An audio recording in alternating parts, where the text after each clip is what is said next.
Hi guys, ஃபேமிலியோட கணக்கம்பட்டி சித்தர் கோவிலுக்கு போயிருந்தோம். அந்த எக்ஸ்பீரியன்ஸ் பற்றி உங்ககிட்ட எல்லாம் ஷேர் பண்ண போகிறேன். கோயிலுக்குள்ளே போனோடனே ஒரு பீஸ்ஃபுல்லான மைண்ட் செட் வந்துச்சு கைஸ். அதுக்கப்புறம் பார்த்தீங்கன்னா ஒரு கியூ போயிட்டு இருந்துச்சு. அதெல்லாம் எங்கே போகுதுன்னு பார்த்தீங்கன்னா சாமி வாழ்ந்த வீடு, அவரோட காரு, அவரோட திங்ஸ் எல்லாமே பார்க்கறதுக்காக போயிட்டு இருந்தாங்க. நாங்களும் அந்த கியூவில் போயிட்டு இருந்தோம். ஒரு குட்டி பாப்பா ஓடி வந்து எங்கள் மாமாவை தூக்க சொன்னாங்க. மாமாவும் தூக்கி வச்சு விளையாண்டுட்டு இருந்தாங்க. கையில் இருக்க பூ எடுத்து எங்கள் அக்கா தலையில் வச்சு விட்டு எவ்வளோ அழகாக எங்கள் கூட விளையாடுறாங்க பாருங்கள். பாப்பா கூட விளையாண்டுட்டே போனதில் எங்களுக்கு கியூ போனதே தெரியலை.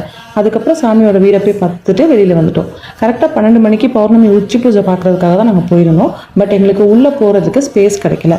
வெளியில் ஸ்க்ரீனில் லைவில் எல்லாரும் பார்த்துட்டு இருந்தாங்க. நாங்களும் உட்காந்து லைவில் பார்த்துட்டு இருந்தோம்.